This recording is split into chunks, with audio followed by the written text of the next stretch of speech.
Hello everyone, কেমন আছেন? আমি ভালো আছি। আজকে আপনাদের সঙ্গে শেয়ার করছি রায়তা। এটা আমি ফেসবুকে, ইউটিউবে দেখেছি, ইনস্টাগ্রামেও দেখেছি। দই, বিটকে এরকমভাবে ক্রাশ করে নিয়েছি, আর কারি পাতা, শুকনো লঙ্কা। দইটাকে আমি ভালো করে আগে ফেটিয়ে নেব। রায়তা করতে গেলে একটু দইটা এরকম ভালো করে ফেটিয়ে নিতে হয়, তাতে একদম ক্রিমি মোলায়েম খাবার হবে একদম। দই সবসময় আমি এরকম প্লাস্টিকের জায়গাতেই রাখি।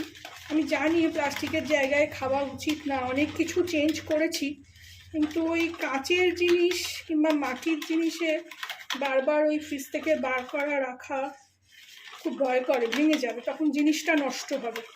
মানে পাত্রটা তো যাবেই, দইটাও নষ্ট হবে।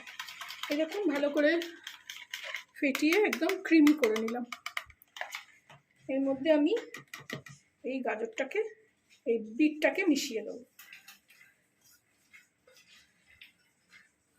খুব একটা বড় বিটের একটা ছোট পোর্শন নিয়েছি, কম রায়তা তো ওই জন্য।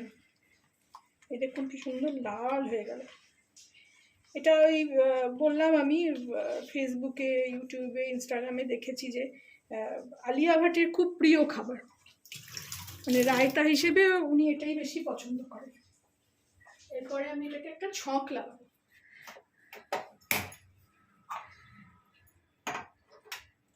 একটুখানি তেল দেবো। উনি ওখানে সাদা তেল ব্যবহার করেছেন, আমি তো সাদা তেল খাই না। একটু ঘি দিই, একটু ঘিয়ের ছক লাগাই অল্প করে। একদম 1 চামচেরও কম দেবো।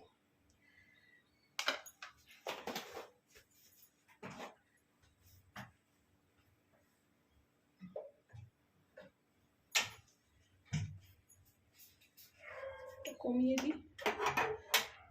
এর মধ্যে অল্প একটু সর্ষে দেবো,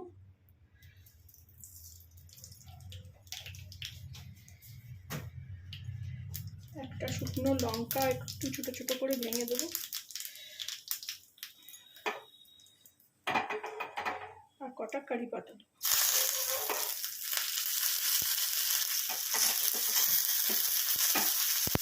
এইটাকে এখানে এবারে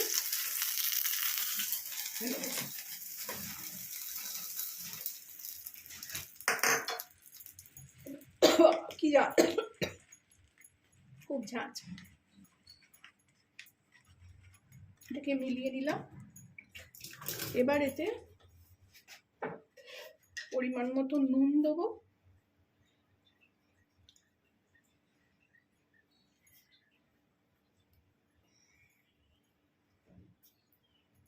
মিষ্টি কিচ্ছু দেবো না।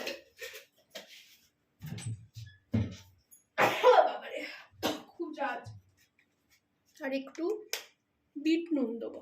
বিট নুন রায়তায় দইতে দিলে খুব ভালো লাগে। জিরে ভাজাও দেবো না, তাহলে এই ছকটার গন্ধ চলে যাবে।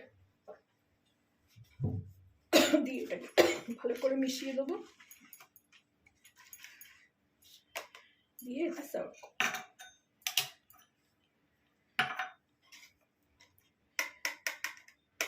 আপনারাও এইভাবে করে দেখবেন, আমাকে জানাবেন কেমন লাগলো। খুব ইজি, খেতে আশা করি ভালোই হবে। আমি তো পরে খাবো।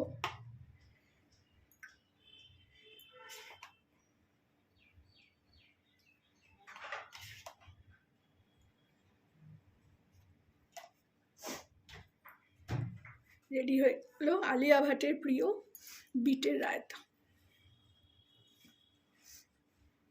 ভালো লাগলে আমার চ্যানেলটাকে একটা লাইক, শেয়ার অ্যান্ড সাবস্ক্রাইব করে দেবেন। Thank you for watching.